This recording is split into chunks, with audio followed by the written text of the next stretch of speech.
টানা বৃষ্টির কারণে এখন পুরোপুরি জলাবদ্ধ কক্সবাজার নগরী। এই মুহূর্তে বৃষ্টির তীব্রতা কমলেও দুর্ভোগ কমেনি মানুষের। স্বাভাবিকভাবে খাবার ও পানির সংকট দেখা দিয়েছে। এখনও উত্তাল রয়েছে সমুদ্র। নিখোঁজ 9টি ফিশিং ট্রলারের খোঁজ পাওয়া যায়নি, তবে একজন জেলের মরদেহ উদ্ধার করা হয়েছে। কামরুল ইসলাম মিটুর প্রতিবেদন, ছবি তুলেছেন হেলাল উদ্দিন। বৈরী আবহাওয়ায় ফিশিং ট্রলার ডুবির ঘটনায় উদ্ধার হওয়া এক জেলের মৃতদেহ শনিবার সকালে নেওয়া হয় কক্সবাজার সদর হাসপাতালে। এ নিয়ে সাগরে 4টি ট্রলার ডুবিতে 4 জন জেলের মৃতদেহ উদ্ধার হলো। দুইটা কালকে পাইছি, আজকে সকালে একটা পাইছি। এটা এখন পুলিশ এনে অ্যাম্বুলেন্সে করে বাসখালী পাঠিয়ে দিচ্ছি। এই মাত্র কিছুক্ষণ আগে 8টার দিকে। এটা ছিল শেখেরকিল মেম্বার আব্দুল হালিক কোম্পানির বোট।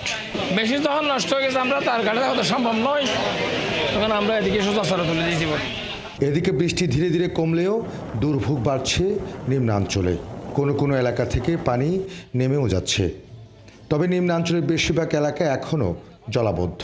আমাদের তো বাইরে যাকে মানুষ তো কিছু সাহায্য আমাদের এখানে জলশ্বাস বন্যা প্রকৃত হয়ে গেছে। এখানে চারিদিকে ডুবা, রাস্তাঘাট সব ডুবা। সবার গরুতে পানি ঢুকিয়ে এখন বন্যা পরিণত হয়েছে। এখন কেউ গরু থাকিতে পারছে না, গরু সবগুলো রাস্তার এখান দিয়েছি।